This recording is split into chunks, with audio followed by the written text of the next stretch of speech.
Check, check, check.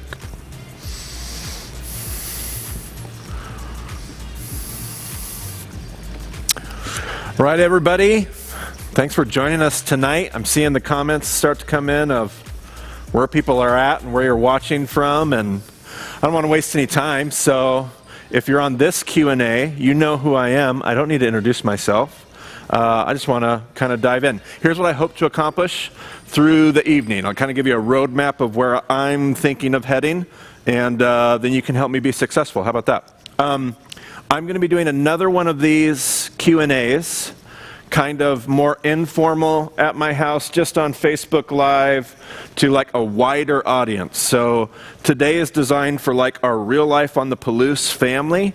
I'm glad everyone is here. Please engage and join in, but this is designed for kind of this close-knit church family that we have here, or anybody that's been connected in the past. I see Lucy from Santa Cruz. Anybody that's been a lifer and a part of our family here, this is kind of designed for that special community. I'm going to open up something a lot wider next week, next Wednesday night. So if you are watching and you're just a Baima listener, a podcast listener, and you're from some other spot in the country, maybe kind of hold back on your engagement and your questions. Join us next Wednesday night so that the people that are a part of the community locally here can kind of engage this space. I would just give that to you as something to think about. But if you're a lifer or a past lifer or somebody that I know from this community, please feel free to jump in and join in on that. And everybody else too, especially if there's a lull in the questions. So here's what I hope to do.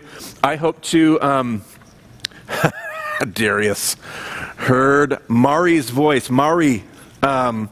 So we are going to basically go through, what I'd like to do is I want to go through all the questions that were sent to me, emailed to me beforehand. I'm going to try not to avoid any, even the tough ones, the tricky ones.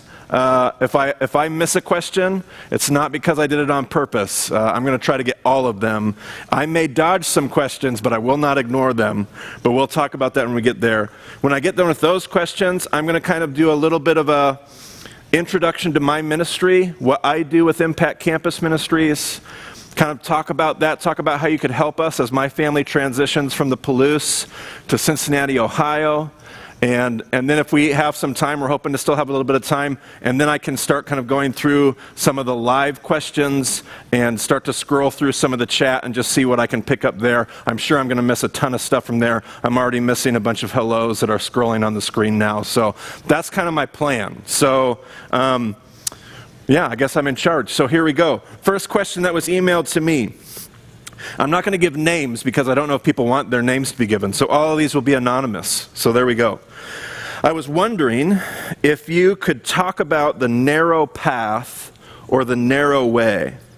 I was surprised to learn, as I was trying to research a bit using Strong's Concordance, that the narrow seems to imply suffering, difficulty, etc. Is the way the escape, the way through this narrow way, or is the point that the way is trouble and the way is tribulation? Good question. A quote comes from Matthew, and I always hesitate to do deep Greek word study with Matthew in particular, mainly because my personal opinion is Matthew was originally written in the Hebrew. Eusebius told us that Matthew was written in the Hebrew. That's not a popular opinion among scholars, but I think the Greek version of Matthew that we have is done by the early church later. It's kind of a messy translation in my opinion. I think the original was given in Hebrew. So I don't usually dive into the deep Greek, but the question here is, I think, spot on. There are two parts. This quote coming from the Sermon on the Mount. And Jesus is giving this teaching where he started with, blessed are the poor in spirit, and blessed are those who mourn, and blessed are those who peacemakers, and towards the end of these Beatitudes, Jesus says, blessed are those who are persecuted.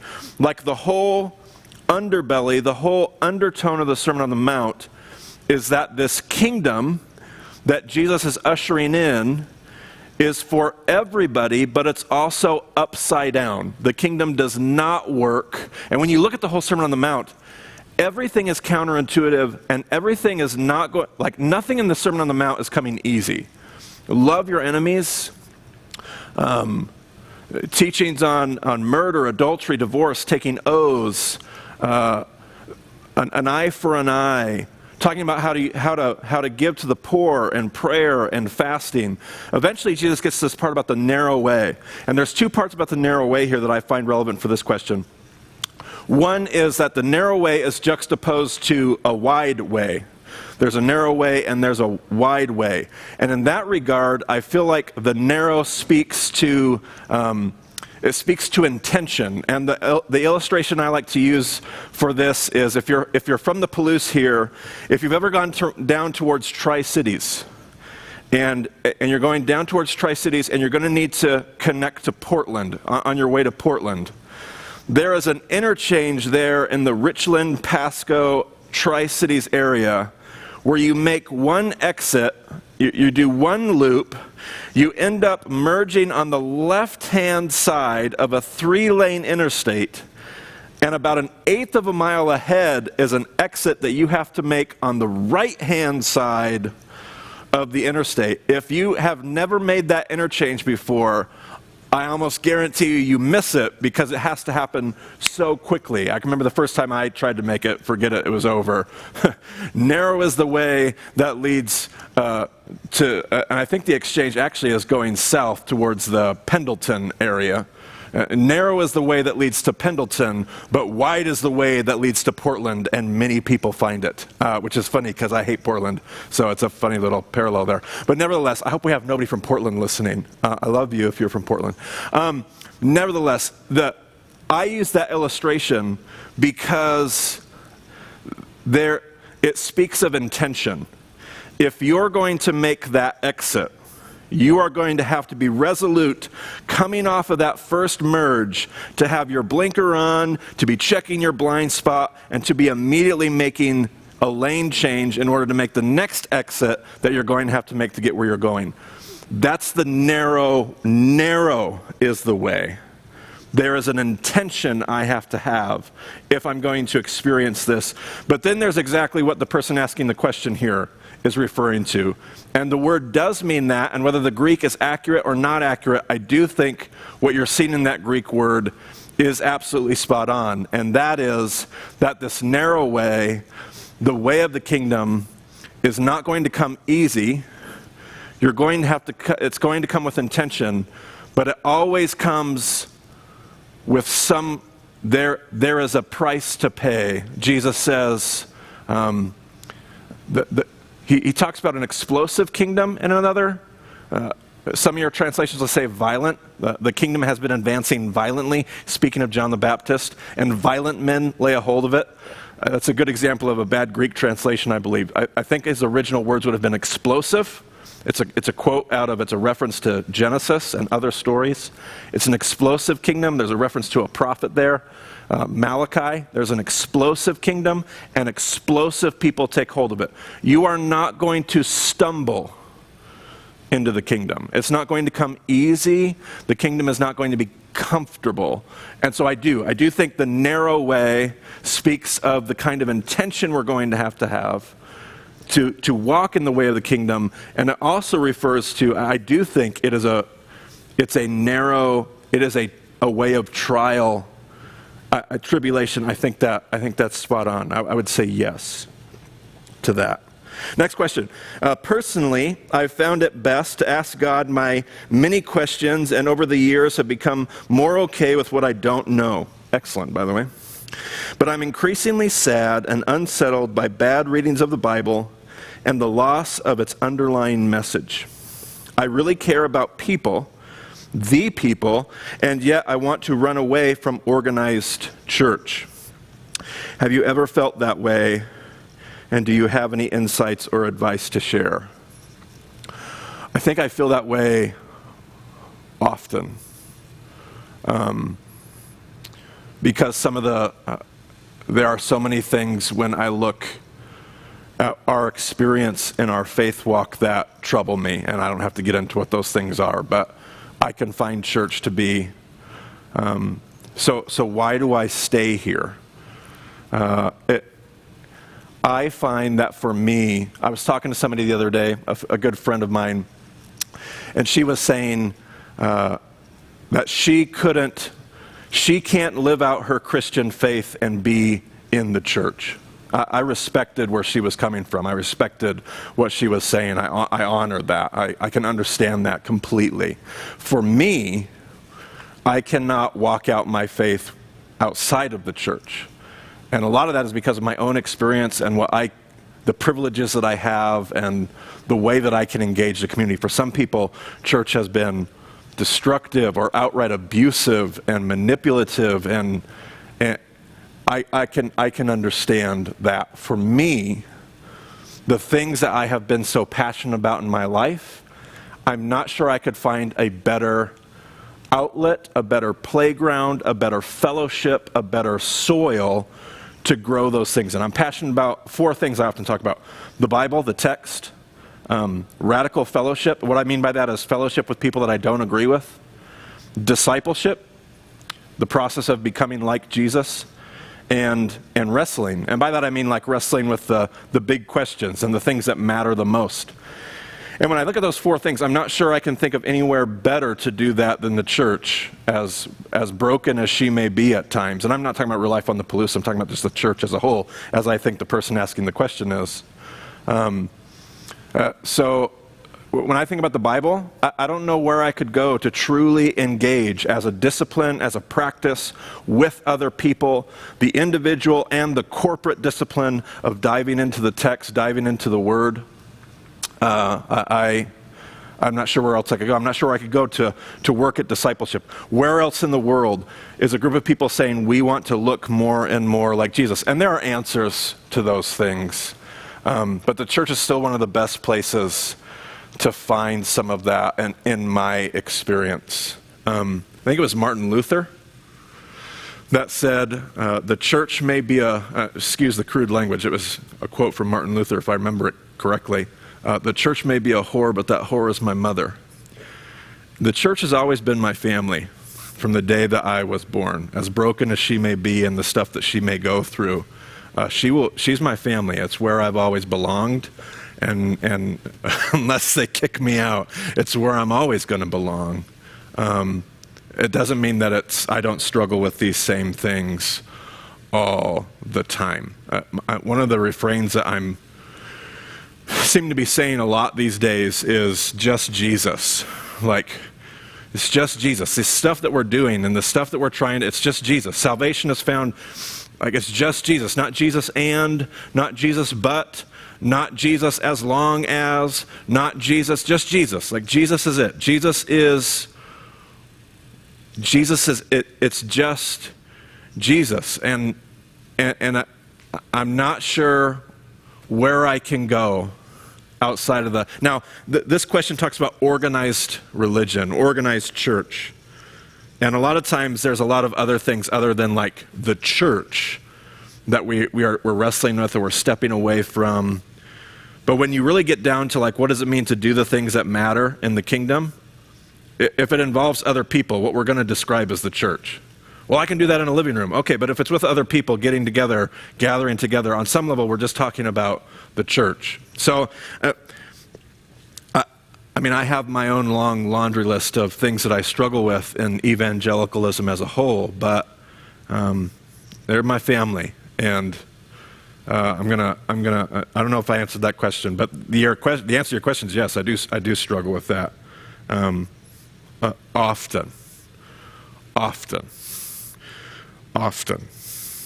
But I love being here too, and so it's a tension I live in. Next question. Lately, I've been diving into discussions of self-deception for me and for others. How does it happen? Does Scripture talk to us about why we are self-deceived, or what are the steps that take us there? I thought about that question this afternoon quite a bit, trying to come up with better answers than the ones that I had. The Scriptures do talk about it, not in a complete, finite, case closed, this is it, here's your formula, but the Scriptures have a few cases, a few instances where they talk about beware of your heart, how deceitful the heart can be. Beware, and heart for the Jewish mind is more like this thing inside, it's where your will, your choice, your volition comes out of. Heart for them means something slightly different than it does for us in the English, but beware of the stuff inside it, and I think for all of us it's different. Some of us are thinkers and some of us are feelers. And beware of the things inside of us that deceive ourselves. A lot of these quotes are going to come, by the way, out of the wisdom literature. Whether it's Psalms, most of them, things like Proverbs. And the other things that you encounter in the wisdom literature is the importance of other people. Whether it's Ecclesiastes telling us that a cord of 3 strands and the need to be in community. Whether it's Proverbs talking about the wisdom of making sure that you have people that are going to tell you the truth, not just the things that you want to hear. That the wounds from a friend are better than the kisses of an enemy. There's all kinds of wisdom that in the midst of knowing how easily we can be self-deceived to give us an antidote to that being community, being like one of the things I just mentioned with one of the last questions, radical fellowship. Why do I stay in the church? Part of the reason is because I have to surround myself with people who don't see the world like I do. That's what keeps me healthy. That's what keeps me thinking critically. That's what an echo chamber, I feel like the danger is that if you put yourself in an echo chamber, if the only people that you're listening to on the news, on Twitter, if you're only surrounded with people that see the world the way that you do, well, the danger of self-deception goes way up. So part of the reason why I purposely gather together with groups of evangelicals to break bread with people that say things I don't agree with and view the world in ways I don't, is because that keeps me grounded in, I belong to a perspective that's bigger than just my own. And that doesn't mean I'm always buying into, I guess I must be wrong. I actually walk quite confidently with conviction, but that conviction is also tempered by the larger community I'm a part of. And I think there's something to that we'll get to in some later questions too, because I think the Holy Spirit dwells in us, but maybe more on that maybe later if I can remember that. Questions about let's do some fun, not so deep, not so large conceptual questions. Let's talk about the curtain in the temple. I got an email about the curtain in the temple. In Matthew 27:51, when Christ is crucified, it says, "At that moment the curtain of the temple was torn from top to bottom." Is there any extra biblical evidence for this event? Does Jewish literature or tradition refer to it at all? Was this a metaphor? Since the curtain was such an important aspect of the temple, it makes sense that there would be some mention of the event in Jewish history somewhere. Absolutely it does. And there is no extra biblical reference. There is no extra biblical evidence. Now, people that really want to cling to, and I don't say this derogatory, people that really see the Bible as, no, that absolutely, literally happened. A lot of the things you'll hear them say is, well, the Jews didn't want to talk about it. What an embarrassing event if the curtain in the temple truly tore from top to bottom. There's a follow-up question here about whether or not the curtain was several inches thick. According to Josephus, according to some other historians, and just doing the math on some of the materials that they use, yes, this curtain was anywhere from 4 to 6 inches thick. Just the layer of fabric that was put together, woven together, that's at least as history tells it. I mean, that would be a huge deal. That would be a loud tear. But there is no reference to it outside of the Bible. And yet, when you look at it, there's also a reference to it in Mark. And so again, you have more than just one reference. So did it truly happen? Well, when you look at these gospel accounts, there seem to be very clear reasons. It's not that I would say it's just a metaphor, but there does seem to be a literary device aspect to the tearing of the curtain. In Mark is written to a Roman audience. Mark starts his gospel at the beginning. We run into one of the first chapters. We run into Jesus' baptism. And we are told that the heavens are torn open, a little reference to Isaiah perhaps, tear open the heavens, rend the heavens and come down, Isaiah said. Here is Jesus getting baptized. We're told that the heavens are torn open. Different language than Matthew or other Gospels. In Mark, torn open, and the Spirit comes down out of heaven. At the end of the Gospel, the curtain is torn. Now here's the thing. In the temple in Jerusalem, during the period of the Gospels, you have two curtains that have significance. There's a curtain to the Holy of Holies, like the curtain all the way in by the Ark of the Covenant, but the only group of people that would have seen that curtain would have been the priests. Only the priests can go into the holy place. Only the high priest into the Holy of Holies once a year. So that curtain is only seen by the priests. There is a curtain on the outside of the temple, and according to Josephus, what was on that curtain, which would have been seen by everybody, including the Romans, okay? So on the outer curtain that even the Romans would have seen was the zodiac. Not like, if you're thinking like astrology, what are you talking about? No. The zodiac, from a biblical sense, the zodiac had this place in Torah where the 12 tribes of Israel were all assigned to a zodiac. That's a big, long explanation. No time for that right now, but you get the idea. On that curtain temple was the heavens. Well, according to the fastest growing religion in the Roman Empire in the first century, which was Mithra, which was a form of Zoroastrianism, the fastest growing Roman religion, according to this mythology, the heavens were torn open, and the god Mithra, a more powerful god, entered the story, messed with the universe, left the story, and then sewed the heavens back up. Now, if you look at an ancient zodiac depiction, you'll see a cross on the zodiac. It has nothing to do with the cross of Jesus. It actually represents the tear in the zodiac, a tear in the heavens that God came in, messed with things, and then left. So when Mark tells us a gospel to Romans, a Roman audience, and he speaks of the heavens being torn open at Jesus' baptism, the Spirit coming down, Jesus dies, commits his Spirit, and then the heavens are torn again, you hear a very clear depiction of Jesus is this God that you're looking for, not Mithra. Now, when you start to realize that the gospel writers are doing, and that's just an example of Mark, when you realize that the gospel writers have reasons to be using these literary devices, it opens up the possibility of, did it really happen? Is it just a metaphor? Or is there something much more beautiful and inspired, authoritative, call it infallible if you must? Is there something else, other than these two options, is there something more profound taking place in that? So there's your curtain in the temple questions. Let's go to the next one. When you presented the Seven Mountains series, you spoke about the disciples being young, that some had not gone through bar mitzvah. Was there an actual bar mitzvah then, or was there a similar event? Great question.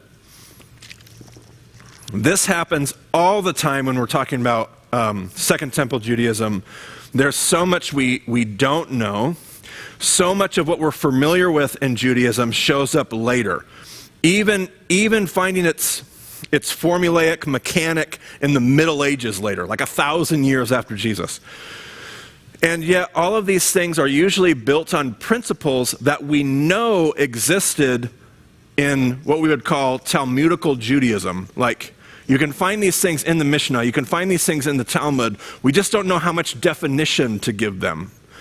The principle, do they have bar mitzvahs? No, not in the sense of, as we would understand a bar mitzvah, not in the sense of a bar mitzvah 1,000 years after Jesus. Do they have a coming of age where a Jewish youth goes from childhood to adulthood? Yes. Are there references to that process of different ages at which a Jewish child goes from child to adulthood, how they interact with the text? Yes, there are those references. So when I went through that series and I used terms like that, I'm often using those terms it's kind of a pick your poison. Either you don't use the terms and you talk about a Jewish boy coming of age when they're 13 years old. And people say, oh, they're bar mitzvah. And you have to well, yes, but no. Or you use the term loosely, and then sometimes it can be misleading. Another great example of this would be Passover. So, like we talk about the Seder meal that Jesus had, there's so much we don't know about the Seder meal that Jesus would have had with his disciples. There's a lot of guesswork based on the details we have on the text and what we know about history. It would not have been the Seder that so many of us think about when we think about a Jewish Passover Seder today. It wouldn't even look like that at all, and yet so many of the elements appear to have been there. How much definition do we give to that? Another example, this would be, if you're a student of mine, we talk about pardes. Peshat and remez and drash and sod, and this principle of Jewish hermeneutics that's called pardes. Well, pardes wasn't actually identified till about 1000 AD, like the Middle Ages. That's when pardes was actually identified. The principles of pardes go way back, way beyond. In fact, Dwight Pryor, another teacher, scholar, will talk about, he won't use the term remez, he'll use the word kesher, which is Hebrew for knot. Because they had this idea in the rabbinic period about stringing pearls, and you're tying all of these Old Testament allusions together to string pearls along to create a teaching. Well, you string those pearls along with knots. You tie a knot in the pearl, and that knot is your kesher. So the principles are there, and I like to use the term pardes because it's such a great way for us to learn the hermeneutic, learn the principles. Did it exist in Jesus' day? Not as far as we understand at all. I don't believe Jesus would have understood the word. His disciples would have never heard the word pardes ever. The principles of pardes, peshat, remez, drash, sod, all those things are there. You can actually find them. You can see them at work in the Gospels. It's a great question, and it's kind of one of those things that happens as you flippantly talk about things, as you're just kind of going through like tossing. That happens all the time. So a great clarifying question. That is happening all the time. Always be aware that in the world of historical scholarship, there's so much that we don't know. A whole group of scholars making some assumptions, a whole group of scholars refusing to make any assumptions, and those kind of things. So there you go. Let's see if we can keep moving here.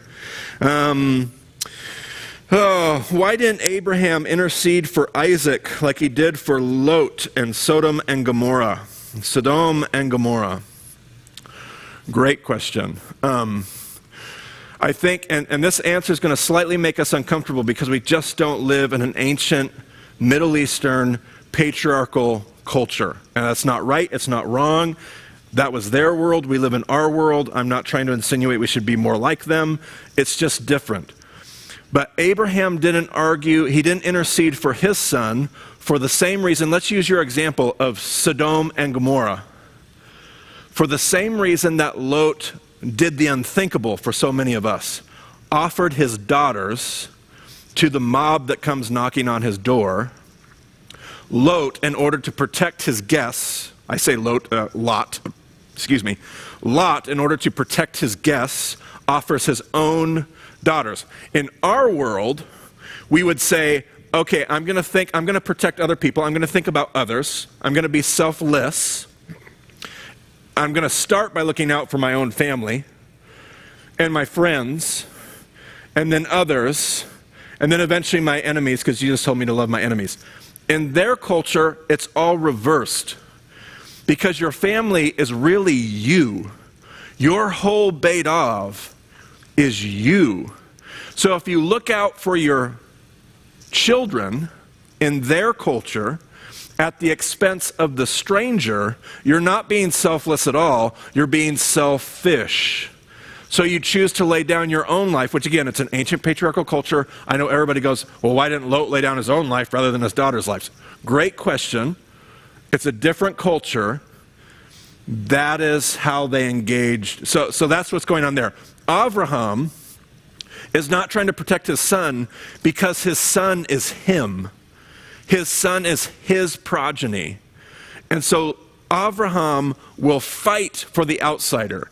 He's going to fight to be hospitable. He'll fight with God. He'll wrestle with God over the destruction of Sodom.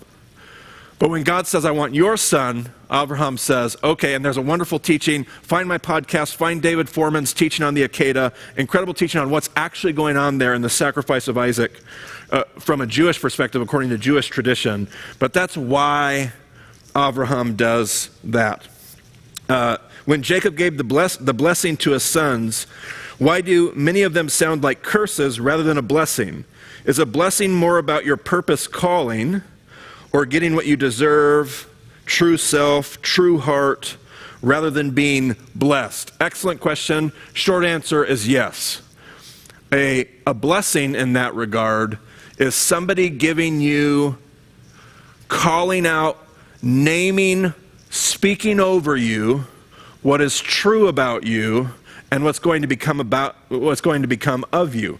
Now you get to take that blessing, positive or negative, and live it out. You're the captain of your own destiny at that point. But somebody is speaking over you. So when Jacob has a unbelievably dysfunctional family, and there is a ton of stuff and baggage with his sons.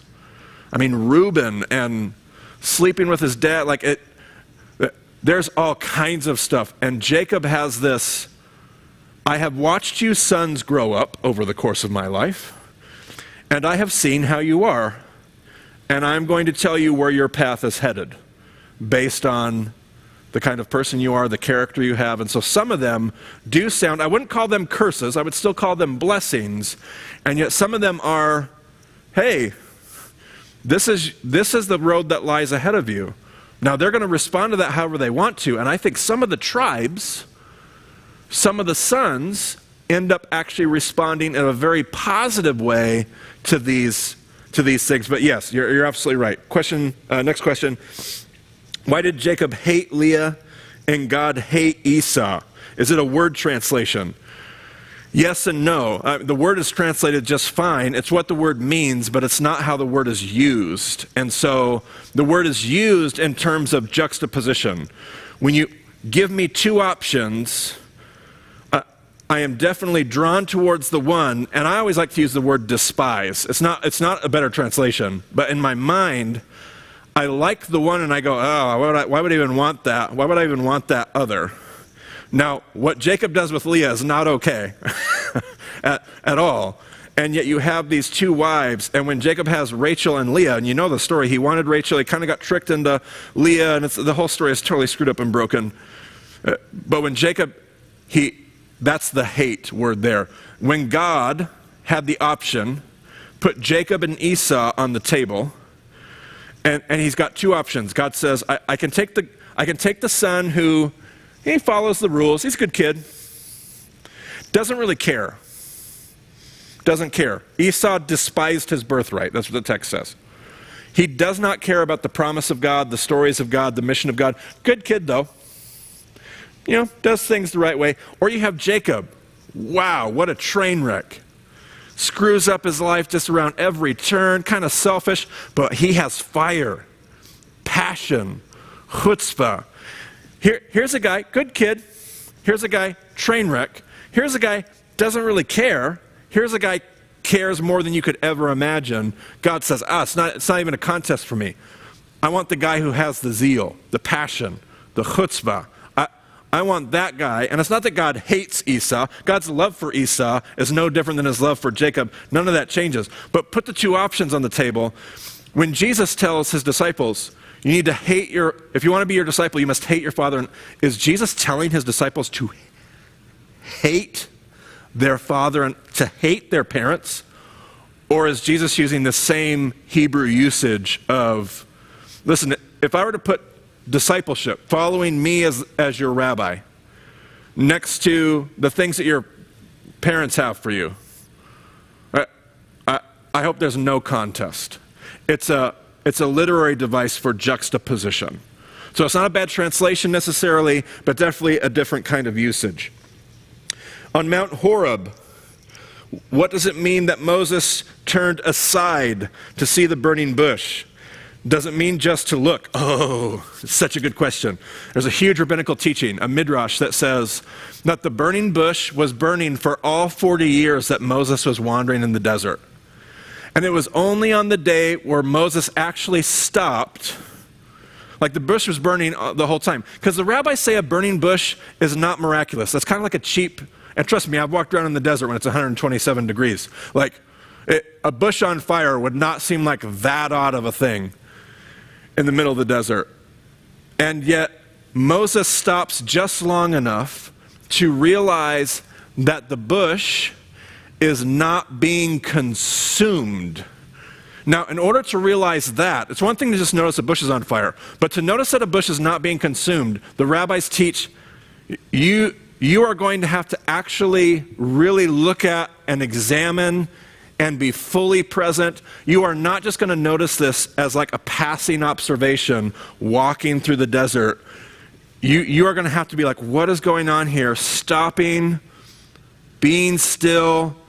And the rabbis teach that's when Moses realized there's something going on here. That's when God's whisper, Moshe, came out. To turn aside, that phrase, Moses stopped.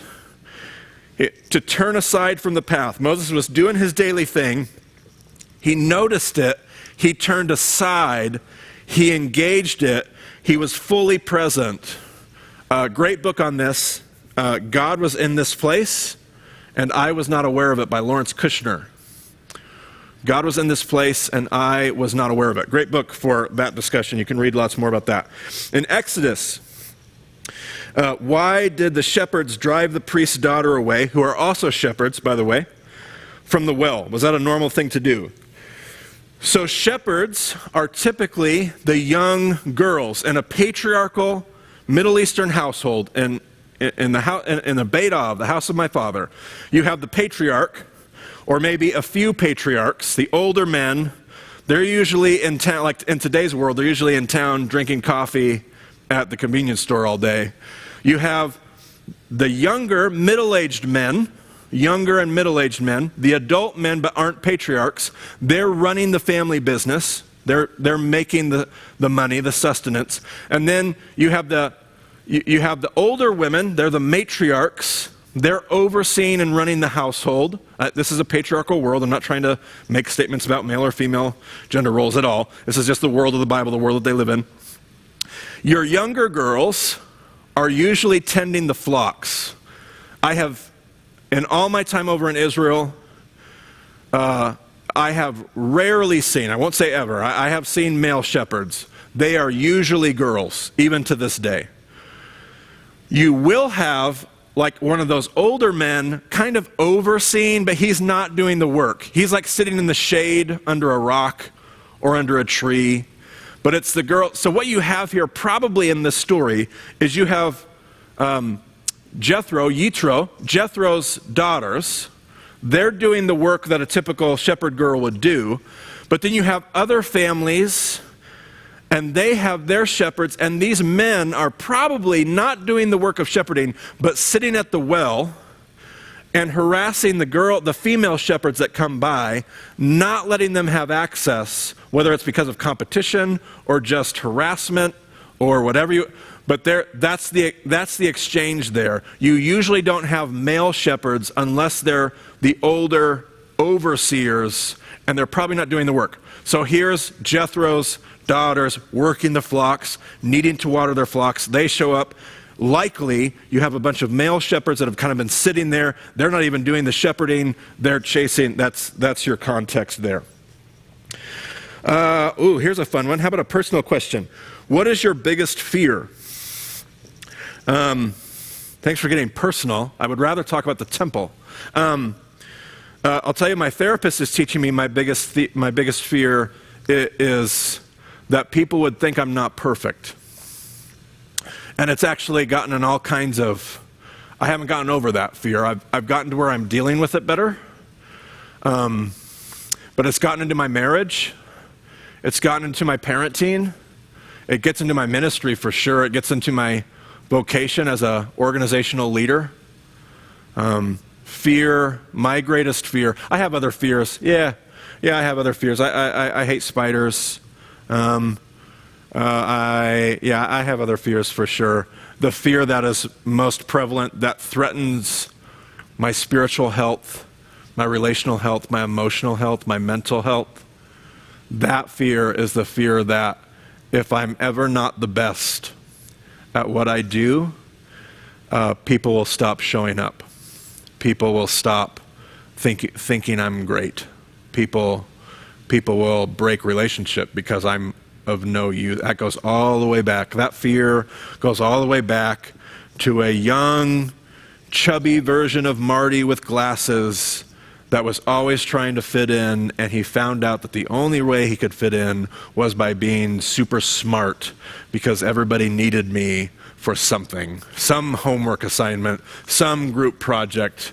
That was where I could be needed, and you can actually watch my personal development and see me just mastering that role, and that's built on my biggest fear. And it is nonsense, but all of our biggest fears are nonsense. I know that, and yet it is daily work to know it here. That was a fun question. Okay, let's do the two that I didn't want to talk about, but I'm not going to ignore, but I am going to dodge. How about that? If a woman is gifted to teach, why can't a woman teach men and women? So I don't know if she can or she can't, but that's the question, isn't it? And that's the work. It would be foolishness. And if you're a podcast listener, you'll notice I don't do this in a podcast either. I do not use my platform to try to just spout my own convictions and try to take the place of the role of our communities of faith, because it's been this way for thousands of years, not just hundreds of years, thousands of years. There are topics that communities of faith have to get together. The Jewish world would have called it binding and loosing. Binding and loosing. Like, there are some topics that aren't a big deal, at least in this day, at this time. You read it, it's black and white, all those kinds of things, and you just do it. And then there are these other topics and these other situations that are harder to know. Like when you read the New Testament, like if you're a person that cares about the written word of God, the authority of the scriptures, every single verse, there are some verses in the New Testament that seem to be really clear about what women can and can't do, and that I respect that side of the argument. Then there's this other side of the argument that I also respect that says, okay, but that's actually not consistent with what we find in that same New Testament and the things that we see those same authors doing with women and around women, and what is the call of the gospel? And there's all kinds of layers and complexities. And so we have these faith communities. And they get together, and we do our best to try to discern what the Word of God calls us to do. I heard a pastor once talk about the world we live in, the Word we live by, and the work we're called to. The world we live in, the Word, the Scriptures, the Bible, the Word we live by, and the work we are called to. And that's what our communities of faith wrestle. And some of our communities wrestle with those things better than others. Some communities hold those convictions and those conversations like a club, and they wield it and they use it to silence people and hurt people, and it's destructive. I have seen people fall on both sides of these conversations, not just the issue of women teaching and women in ministry, but other topics as well. I've seen people fall on both sides well, and I've seen people fall on both sides really poorly. But that's the work of, that's not my role as one singular teacher that may or may not have a podcast or a platform, that's the job of our communities of faith. And what our community of faith is called to and how they're called to apply it. I can say that one of the things I've enjoyed about this community here at Real Life on the Palouse that I've been a part of for 10 years, whether I've agreed with all the things here and there, is they have done a good job trying to discern this stuff humbly. That matters to me. More than being right is the way that we have the conversation. I know the leadership. I've talked to the leaders. I've watched them wrestle with these things. And they're horribly complex issues. And some of them are good reasons and some of them are bad reasons, but there's all kinds of things that we have to consider. The traditions that we come out of that you don't just throw away lightly, and the fellowship and the brotherhood we have with other churches that come from our brotherhood and our traditions. And what is the application going to look like? And what's it? So I'm going to dodge that question because I ought to dodge that question. Because what your fellowship wrestles with and how they apply it and the decisions that they come to, that will be the job of the Holy Spirit working through the community led by a group of leaders, which I understand are usually a bunch of men. I understand the irony. I understand the challenge. I understand. And we probably have work to do. But that's the job of all of our faith communities, led by our leaders, led by our elders, led by our pastors, to steward that well. And they'll have to give account for those decisions. They'll have to give account for the decisions they make and the ways that they execute those decisions and hold those decisions. And so trust me, I have deep convictions about these topics. Not my place to make those decisions or just share my convictions in ways that would just create problems, nor would it be any of. To follow up on that, it wasn't the only one I got. How about this one? I recently heard about the Huldah gates in Jerusalem, that they're named, at least some argue, after the prophetess Huldah, out of the book of 2 Kings, by the way. 2 Kings 22, if I remember correctly. Some say she was regarded as a rabbi, having taught in a school and having taught oral doctrine. That is definitely true for Jewish tradition, at least one string of Jewish tradition. I would not call her a rabbi, unless we're using the term very loosely, kind of similar to our conversation earlier. Rabbis didn't come around till much later, centuries later, and official rabbis, with a capital R, don't start until the destruction of the temple in AD 70. So prior to AD 70, you only have little r rabbis, just teachers. Rabbi just means teacher. So they're unofficial. She would have been even less official, and yet she had a major role. Even though I wouldn't call her rabbi, she had a major role as a prophet. As in, you know the prophet Jeremiah. Huldah is the prophetess alongside Jeremiah. And when Josiah, she shows up in the scripture because when Josiah finds the book of the law and understands that the judgment of God is going to fall on his people because they have not been obeying the book of the law, he sends word not to Jeremiah, but to Huldah. Now the Jewish oral tradition says he does that because he believes a woman is going to be more compassionate, and whether that's a patriarchal assumption about women or not, she definitely is not softer when Josiah's men get there. In fact, the Jewish tradition points out that Huldah says, "Will you tell the man who sent you to me?" And it points out she doesn't call him the king. She doesn't even refer to him as king. Don't go tell the king. Go tell the man who sent you to me.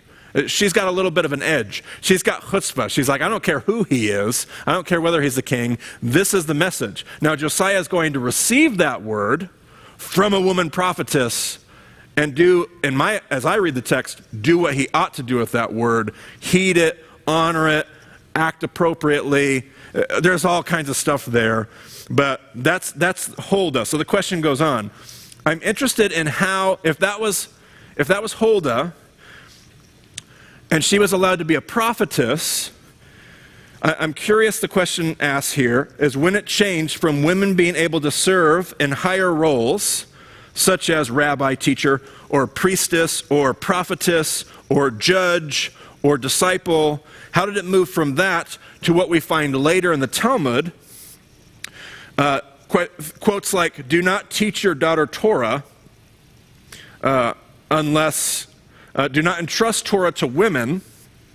Instead, you should rather burn Torah rather than entrust it to women. That shows up in the Talmud. So the person asking the question is trying to get at, where did it change in Judaism where we see women in these roles to all of a sudden Talmud saying it would be better to burn Torah, which would be an abomination, than to try to teach it and give it to a woman? Where did that switch happen?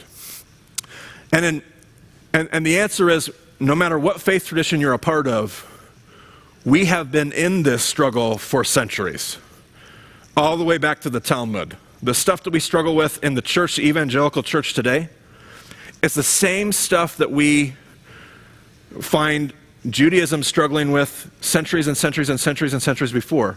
So when you read the Talmud, when you read the oral tradition, when you read the Midrash, you'll find that the Jewish conversation is wide, and there are many different perspectives, and there are many different voices, and there are many different applications, just like there are in our experience today. And so there's Midrash, tons of Midrash, which is a fancy word for Jewish oral tradition, interpretation, Jewish interpretation. There is a ton of Jewish interpretation that is very pro-women. It points out that there were 7 prophetesses. I don't know what the plural of prophetess is, but there were 7 female prophets from Torah, starting with Sarah, all the way through Deborah, and it lists the 7 Esther. Here were these 7 prophets, Huldah being one of them. 7 prophets, female prophets throughout. Very pro-women in the Exodus, all kinds of Midrash in the Exodus about how it's the women that know how to be faithful to God. But then there are other sides of Jewish tradition that say the things that you read here.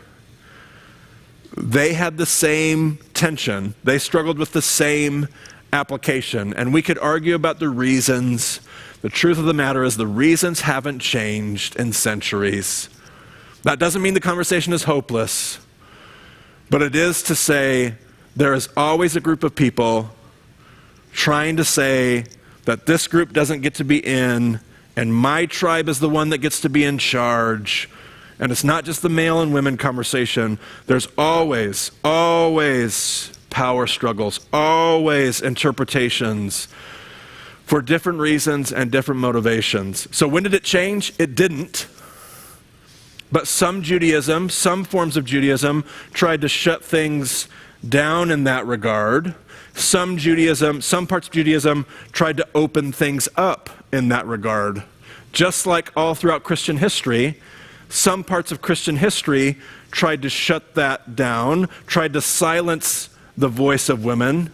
There were, in the 5th, 6th century, there were movements to try to get rid of the role of Mary Magdalene, to hide, to literally change the translation of Junia in the book of Romans, to all kinds of movements to try to, and at the same time there were all kinds of movements. In the 4th and 5th century, same time period, other parts of the movement trying to say, well, she was the apostle to the apostles.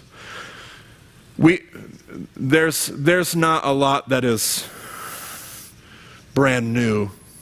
When did it change? It didn't.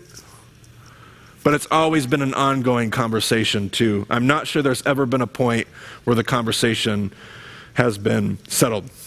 That was the last of the questions that got emailed to me. Let me just give me 5 minutes to talk about my ministry real quick, and then I'll start scrolling through this huge... I'd rather talk about the temple, the essence of Marty. Oh, truer words have never been spoken, Fraser. Let's see. I'll not look at the comments. My ministry, what do we do? I'm the president of Impact Campus Ministries. We have a deep, our vision, it's going to sound like a cliche. We truly believe if you impact the you impact the world. What we mean by that is if you want to change the world, the way to change the world, I don't care what it is, business, economy, politics, spirituality, I don't care how we want to change the world or what needs to be done. If you want to change the world, one of the best ways, not the only way, one of the best ways to do it is to work with our young adults and our college students. And so we have this passion to impact college students because we believe they'll change the world of the very, very near future, the world of today. In order to do that, we have a really unique belief about success, a definition of success that I think everybody would agree with, but we hold it in a pretty counterintuitive way that I love very much. That definition of success is, I won't read it to you or recite it to you, but it's the idea that success is developing intimacy with God, with Jesus. Pursuing Jesus, that's success. We believe that because Jesus told us that if we abide in him, he bears the fruit. So while most of our definitions of success focus on the fruit, we were told that Jesus bears the fruit, God bears the fruit, and apart from Jesus, we can't do anything, and it's all God's fruit, and he bears it the way he wants. So we actually have no control over the fruit. What we have control of, and the only thing we have control over, is how passionately we pursue God. And so our campus ministries are built on the premise that the first and foremost thing we want to do is teach college students how to pursue God, how to pursue Jesus with a passion, because if they do that, we believe they won't need mentors, they won't need a strategy book, they won't need, all those things are going to be great, by the way. We need to have but what they need is Jesus bearing fruit in their life. So our goal is to teach them how to run hard after Jesus. And so that's what our ministries do all around the country, and we all do it in different ways, but all of our ministries are trying to teach people how to run hard after Jesus. Our founder was a guy by the name of Dean Troon back in the 90s, and Dean's passion was prayer. Dean loved prayer and believed that the more you grew in a prayerful relationship, a passionate relationship with Jesus in prayer, the more fruit God would bear in your life. As you prayed and you listened and then you responded to the things that Jesus wanted you to do and was showing you, you would bear fruit. My flavor of this pursuit of Jesus, if you know me at all, know that it revolves around the text. Marty is to the Bible what Dean Troon was to prayer, but it's all the same thing. It's all about pursuing Jesus, whether it's through prayer, or the prayer of textual discipline and memorization and meditation and study, whether it's silence and solitude, whether it's service. We want to be, our campus ministries are built on the premise of teaching people how to engage the spiritual practices so that they have a vibrant, passionate connection with Jesus. And so that's what Baima is for me. Baima, the podcast, the ministry that I had with students, the things that I get to do now, the teachings that I get to put out there, the material I get to create, it's all a part of me trying to do my part to teach God's people how to run hard after Jesus. Now, this period of time for our family, I had scheduled months and months and months ago, a year ago, I scheduled these last few months of time here on the Palouse to essentially do fundraising. I've lived here for the last decade. I've tried not to make my presence here on the Palouse one that was always about fundraising and support raising. I got the opportunity to do that here and there. We picked up some amazing supporters while we've been here. But before we left, I definitely wanted to take the opportunity to try to pick up some new supporters. Our ministry, we're not paid by the church. We're like missionaries that would go overseas to work with orphans or to do different kinds of humanitarian work, or we have to raise the funds that are needed to pay our paychecks, to do the ministry that we do, to buy the coffee with students, to have health insurance, all the things that we have to have for ministry. We raise all that money to do that. And so our ministry for years, for 10 years, 11 years, has been powered by a team of individuals who support us, about 60, 70, 80 people that support us on a monthly or annual basis. A lot of people that give $50 a month, $100 a month, $25 a month. Sometimes people will be farmers, or they'll give annual gifts because of the way their cash flow works, and they'll give an annual gift of $2,000 or $3,000 every single year. It's those regular givers that enable my family to do the ministry that we do, and that's what we've been trying to pick up. And then this pandemic hit, and I wasn't able to do any of those events or sit down and have any of those cups of coffee. So I wanted to take these 5 minutes here and just share with you the need that we have as we leave here. If you're from the Palouse, now here's two things that are very important to me.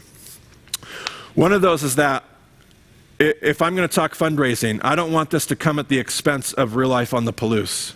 Like, there is need here, the tithe that is need, tithing, the tithe that is needed here on the Palouse is essential. This place has to survive because of the work that this place does, despite of any mistakes that this place makes, some incredible stuff that they do and ways that they help people. Love this church.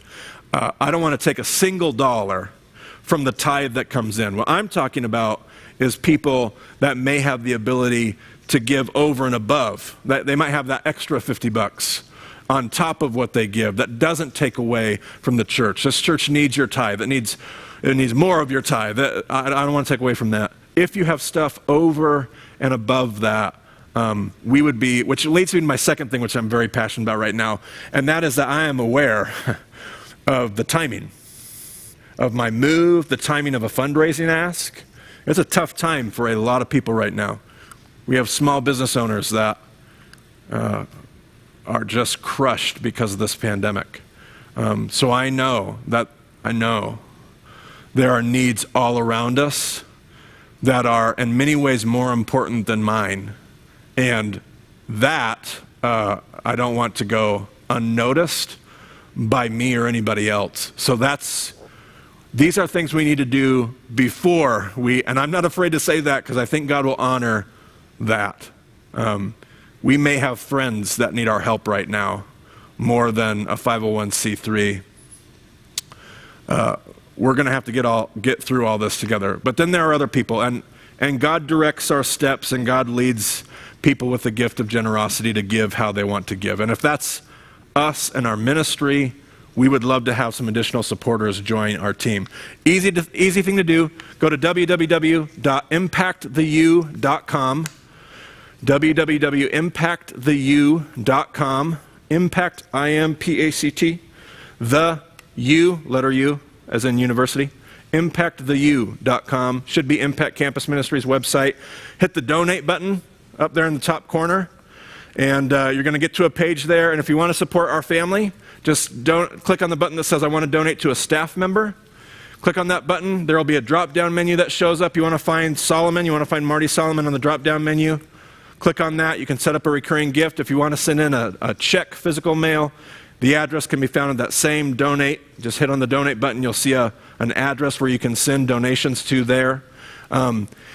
And I'll also say this. If you're somebody that says, okay, Marty, I love you, love Impact, love campus ministry, but I love the Palouse even more. I love the University of Idaho and Washington State University. That's fantastic. I love people that want to keep giving in the local community. And we have a team here. We have 3 staff members here on the Palouse. Eric Wright, Tyler Sesnon, and Kirsten Randolph, 2 full-times and a part-time staff person.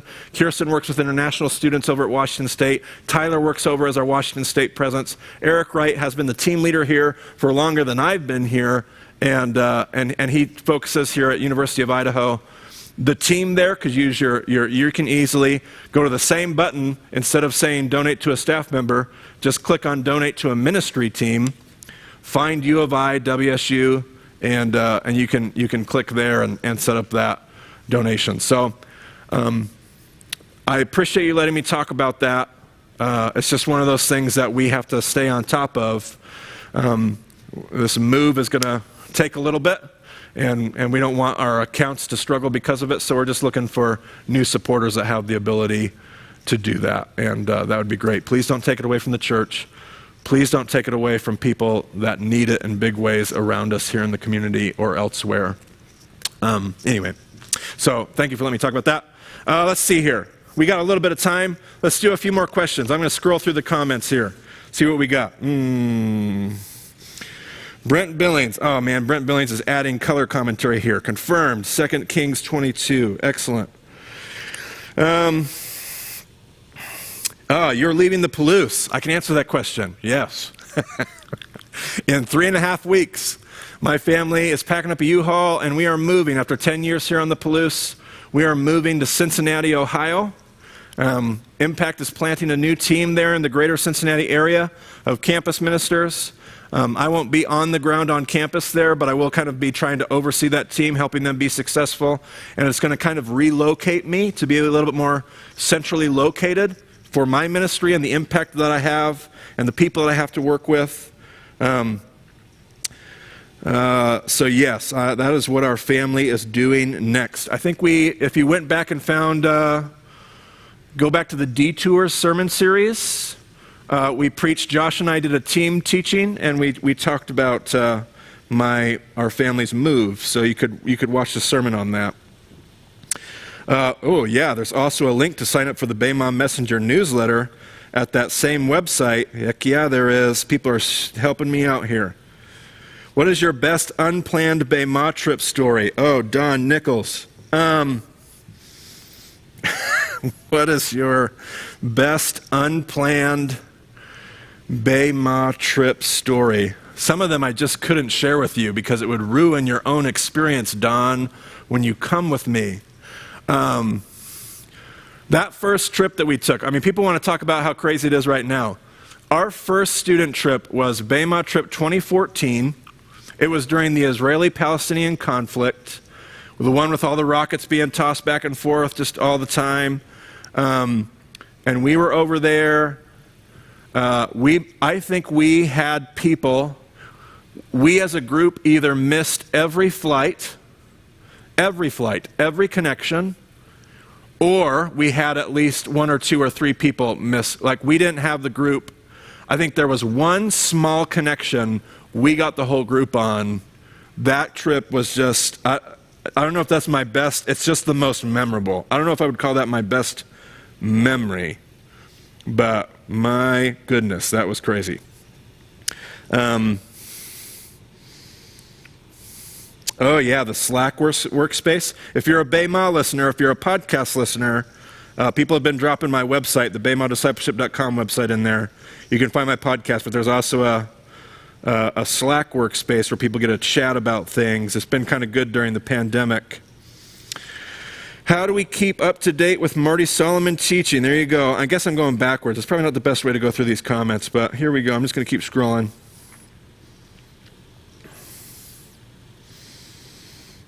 So good to see some of you on here. That's so cool. All right. Portland folks are here. Oh no, Rachel, I'm so sorry. At least Rachel wasn't surprised. She knows how I feel about Portland. She's heard all my Portland jokes. But, oh man, Portland folks are here. Oh no, I'm so sorry. Hey, we need, Jonah was sent to Nineveh. We need people in Portland. I kid. Okay, anything new? Send in new questions if you got anything. Any further thoughts on 1 John 5:16? Oh yeah, that one from the Q&A on Monday. I did have some further thoughts in there. Now I got to remember what they were. Any further thoughts on 1 John 5:16? That all wrongdoing is sin, but not all wrongdoing leads to death. I think if I were to go back to Monday when you asked that question, Ellen, if I were to back up and want to do that again, if I wanted to do over, it would have just been to have talked about the Jewish understanding of sin, even in terms of like the sacrificial system. Like, we have identified sin as this Augustinian theological reality, like it's this thing in me that has to be removed and dealt with, which isn't entirely incorrect. But the world of the Bible understood sin like the sacrifices. There was no sacrifice for intentional sin. Let's let that sink in. There's no sacrifice. Like there's the sin offering and the guilt offering. There's a sin offering that's offered but the whole Levitical sacrificial system is built off of unintentional sins. Sins you didn't know you committed but found out you committed later, or sins that you committed out of ignorance that you just realized later. That's what the sacrifices are for. Because the relationship with God that's set up through the law, it is a covenantal, relational, I don't even know what I'm trying to say. They don't see sin the same way. They don't see sin as like a moral code they do see a Levitical code for sure, but sin for them is about the way that I walk. There is a path that leads to life. There is a path of righteousness, and I walk this path, and life pulls me off of it, circumstances pull me off of it, I pull myself off of it, but I just find sin is this wandering, and then sometimes there's just outright rebellion. There's sin that leads to death, and then there's sin that doesn't lead to death, and yet all wrongdoing is sin. I'm just so unequipped to talk about that in a way that's not going to just flip everybody out. So much of our understanding of sin and depravity comes from 4th century Augustinian Christianity. Not all of it, so much of it. And that is hard to deconstruct and then apply to certain situations. So, man, I hope maybe I dealt with that maybe a little better this time. I saw your question, Lucy. How is Impact invited on a campus? We still do it the Dean Troon way. We pray. So we look for people to say, hey, we believe you should come here. We look for a network of churches to like there are 3 or 4 pieces we're looking for when we go to plant a ministry on a campus. We're looking for finances. We're looking for staff. And we're looking for a network of support. And by that, I don't mean finances. That was the first one. By network of support, I mean a network of churches that wants us there, that is saying there is a need here and we need you to fill it. When we get one of those, 2 of those things, what we do is we send a prayer journey. And we go and we talk, we go visit that area. We spend a weekend just praying and listening and talking to people and taking notes and seeing what God tells us and what God shows us. And if we get 2 out of those 3, if we get staff and finances, or if we get finances and a network, or if we get, usually the combination is we get staff and a network and we need finances. But if we get 2 out of the 3, we usually start to launch, we try to start raising funds to go to that campus and find whatever third variable we're missing. So I think over the last 3 years, we've done 6 prayer journeys. One of them was to Cincinnati 2-3 years ago. That was one of our first ones we did. A lot of the prayer journeys that we went on, all the prayer journeys we went on outside of Cincinnati, the pieces just didn't show up. Great prayer journeys. We could see wonderful potential for campus ministry. The pieces didn't show up. Cincinnati, we did a prayer journey, and we got 3.5 applications in the course of 3 months for the same location. Unconnected, that never happens. So that was just like, okay, we're going to Cincinnati. That's kind of how the process works. It's a prayerful, open-handed, God, what are you doing? Show us, and we're kind of looking for those indications that God is into it. So that's how Impact shows up and arrives on a campus. We also are a part of an association called the Association of College Ministries. That is kind of our brotherhood, the Restoration Movement, Stone Campbell, Independent Christian Church. That's our association of campus ministries. If we have a brother or a sister ministry in a location, we won't go plant there. We're just not going to step on toes. And if we have an organization that's already got, we have the whole state of Michigan. We'd never go to. We have a brother, his house ministry is a sister ministry to us. The state of Pennsylvania, the state of Virginia.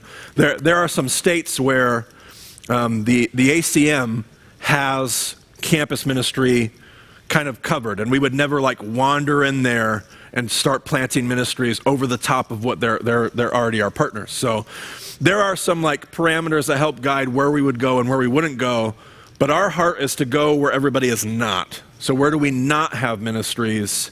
Let's send people there. That's how that kind of works. Let's see, what else do we got? How can we trust that the early church fathers got things right when they were formulating the creeds and early church doctrine? I think it's a good question, Anna. I'm not sure we can. No, I'm just kidding. I'm not sure we can. We ought to think critically about those things. We ought to think about what happened. And I'm not arguing against ecumenical creedal councils. I'm not arguing against orthodoxy. Not at all. Not at all. I affirm Orthodox Christianity. I want to be very careful here. This isn't my Q&A where I get labeled a heretic. I affirm Orthodox Christianity. But we ought to be able to think critically about what happened in the first 300 years of the church. So creedal Orthodox Christianity was defined in those fourth and fifth centuries. Some really key things happened in the second and third centuries, largely the second century, that had some radical implications on what happened to the church. The church of the first century becomes radically different than the church that you see at the end of the second century. So it's a good question, and it's not one that has easy answers. I affirm Orthodox creedal Christianity, but it's also not like case closed, move on, next topic. No, there's some good questions to ask and to wrestle with what are the implications of some of those things. What happened with Judaism and Christianity at the beginning of the second century? Those things got torn apart.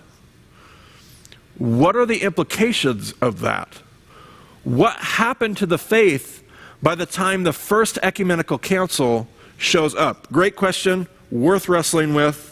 Before I get myself in any more trouble, I'm just going to keep moving. Have you recorded any of the Pullman Moscow discussion groups for Baima? They ended 2 or 3 years ago.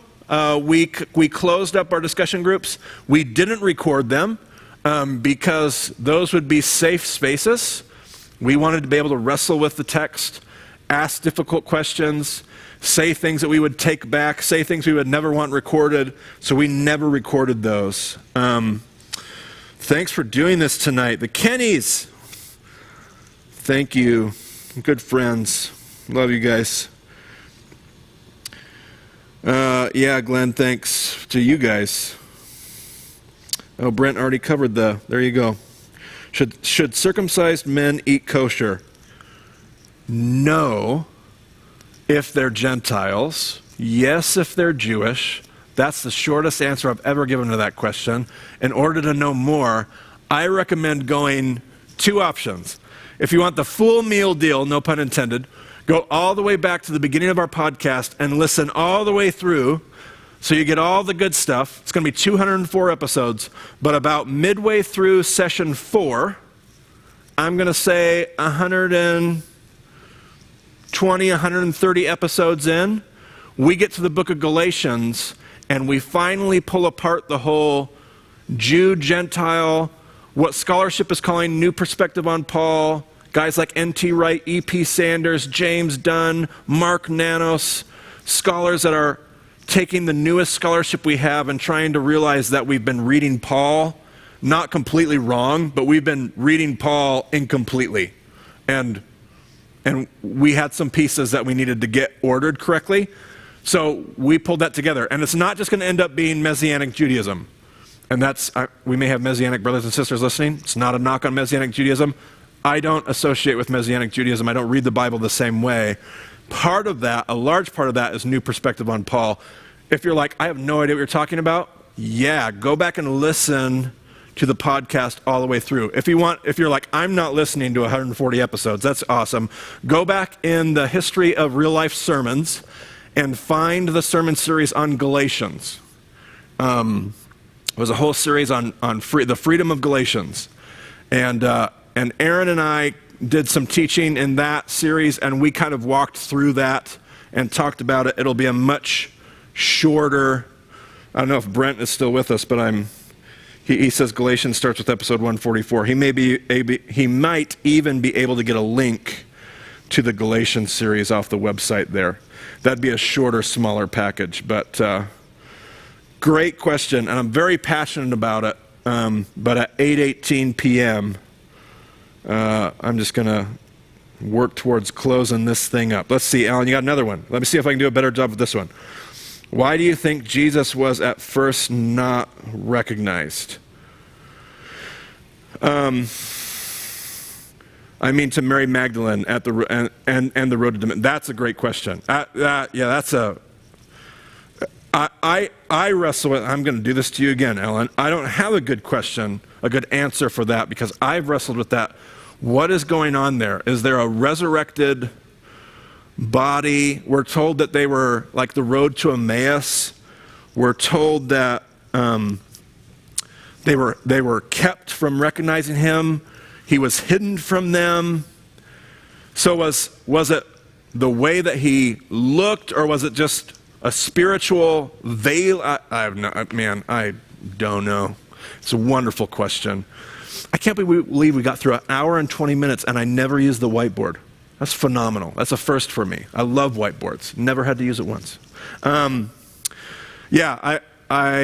can see you guys telling me thanks for doing this tonight. It was awesome. We're going to do this again for a wider audience, a lot more informal. It might not go as well at all. It's not going to be with all of our awesome crew here. And I do want to thank for sure, there's 2 guys that came in tonight to make this happen with awesome cameras, and they set up a stage and gave me a mic, and made this really, really fantastic. So I appreciate those 2 guys showing up and doing that tonight. The next one will not be as cool and as special. It will be like my iPhone on a tripod in my garage. So, but it will be like on Facebook Live.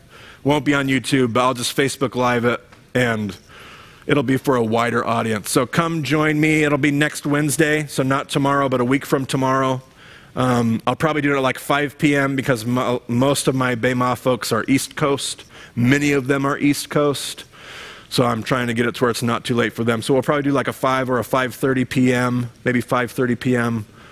Just be watching. I'll post on Facebook. We'll do this again, and it'll feel different, but it'll be awesome. But all right, guys, I appreciate. Let's see, is there anything else I need to? Looks like we're good. Yeah, thanks to the 2 guys for sure. Thanks, Ellen. Sorry I keep screwing up your questions. You asked some good ones.